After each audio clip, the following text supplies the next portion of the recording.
Hey guys, AllSports83 sporting another video at you, and today we're moving on to part number 5 on this series that I've got going on for NASCAR Heat 6 and beyond. And in today's video we're going to be talking about racing and the damage model.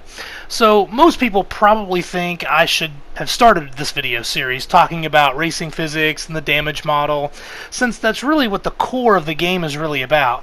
But in reality, 704 Games is already focused on these super important aspects of the game, not to mention the countless other bloggers, YouTubers, and emails they've received on this issue specifically. But it would be pretty ridiculous to create this series and not give my perspective on racing itself. So here we go. The first thing I think about in terms of what's important for the racing is multiple grooves. NASCAR has made considerable efforts over the last 20 years making every track a multi-groove racetrack, but we really haven't seen that with the NASCAR Heat games. They've certainly tried based on their communication with the community, but so far the efforts haven't been really that successful. Kansas is the first track that comes to mind for me. The top groove is king there, and if you go to the bottom at all, you basically just go straight to the back. Most tracks, though, are pretty much the opposite. Just hug the bottom and you're good to go. You won't get past, particularly at places like Atlanta. Even the super speedways suffer from this problem. In order to make the high side work, you have to have double the amount of cars of the inside, and even then it's really difficult to make a move. Homestead is one of the examples where I think you can have some real racing, but then there's that goofy seam glitch coming out of turn 2, and that kind of ruins the whole experience. Anyway, it seems that 704 Games should refocus some attention to this to create a better result for side-by-side racing.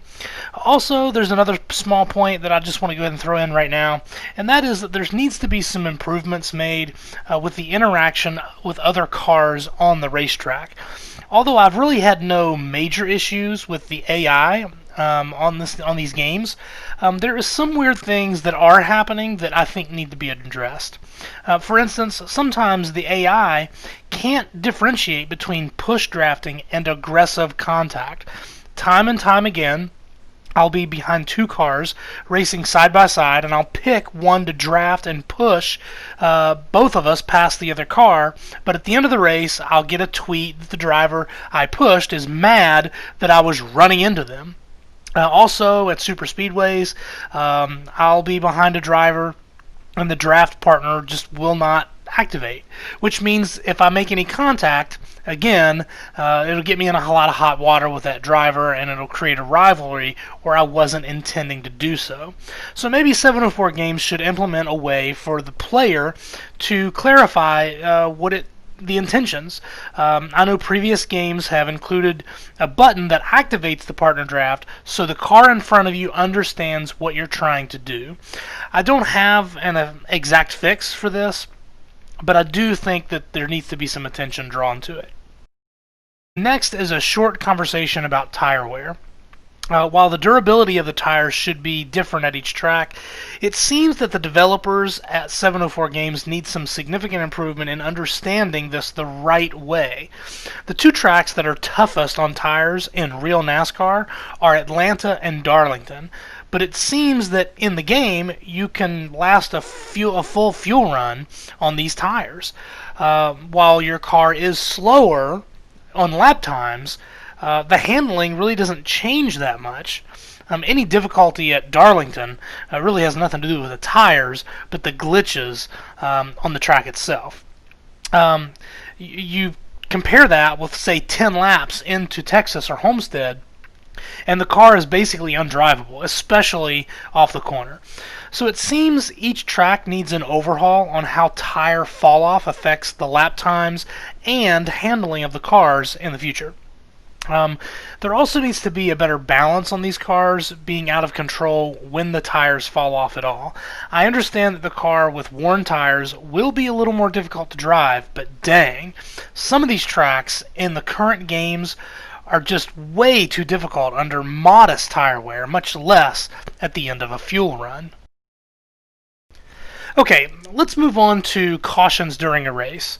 I've actually talked quite a bit about the aspects of cautions in other videos in this series, but here I want to talk about what happens in the moment while you're racing. First, when there's a caution, the player should maintain control of the car for several seconds afterwards. This adds to the realism and challenge of possibly avoiding other cars, fluids on the track, and even debris from harder crashes. And yes, there should be fluids and debris on the track at times when the caution is the result of crashes or blown engines. Now, because of this, regardless of where the caution is, your spotter should give you specific information so you can react accordingly. If there's no danger, your spotter would say something like, "Caution behind you, back it down." If the wreck is in front of you, the spotter would say something more along the lines of, "Caution in front of you, watch out." After all appropriate measures have been taken, then you cut to the replay, which I spoke about in the last video. Once again, the initial moment of a caution can have a huge impact on the outcome of a race, so I'd like the opportunity to execute and navigate these elements in a NASCAR video game. Alright, let's switch gears a little bit and talk about the damage model. Crashing your race car can have a multitude of outcomes, both physically and performance-based. As always, a NASCAR game should replicate this as much as possible. In part 2 of the series, I introduced the concept of having 3 different types of damage: minimal, significant, and terminal.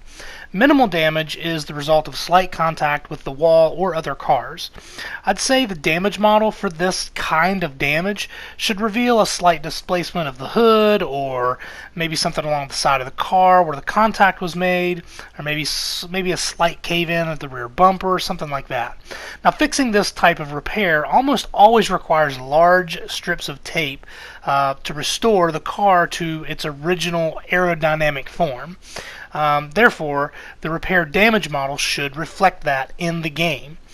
Now, the significant damage is more severe, where the car suffers a good deal of cosmetic damage at the point of impact.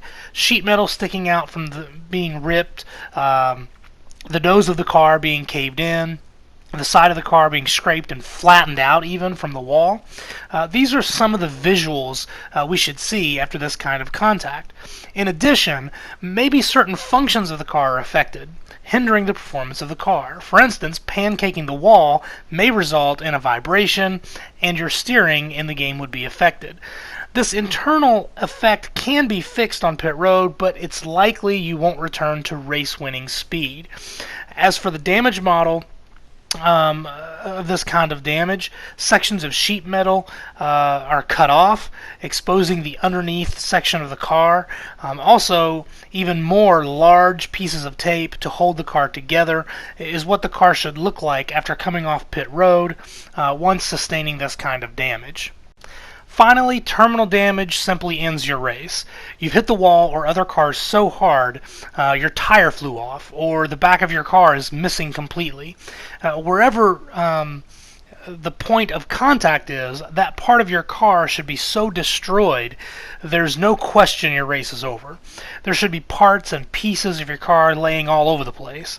The final nail in the coffin could be that after the replay of the caution itself, there could be an additional cutscene of your mangled car getting hooked up to a tow truck while the broadcasters report on your unfortunate demise. Now, given the idea of all of these pieces and big pieces of your engine or your tire being laying all over the track because of how hard you crashed, the opposite would also be true of other cars crashing, meaning there's more debris, large debris, that you would have to avoid if you're not involved in a crash and it happens in front of you. So with this concept in mind, gone are the days when you fix your car on pit road and drive off pit lane in a brand new car. That is a corner cutting strategy that can no longer happen in NASCAR games if they want to be taken seriously. Now, obviously, damage should remain as an option in the settings, so if you don't want damage, you shouldn't have it. Some gamers won't want to deal with damaged cars, so if they want to drive 180 miles per hour into a wall head on and not get a scratch, they should have that option. But for those who wish to mimic real NASCAR, they should experience the full range of damage and its consequences on the track and pit road. Now I'm going to go ahead and end it here, but I'm sure there are some things I left out in terms of racing and damage. Again, I know these areas of the game will be a principal focus for 704 games, and I do want to give them a little bit of room to work on that.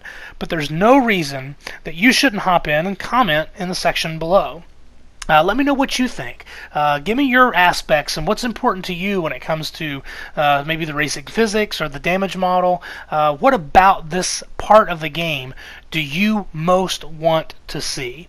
And lastly, I do want to give you a quick update.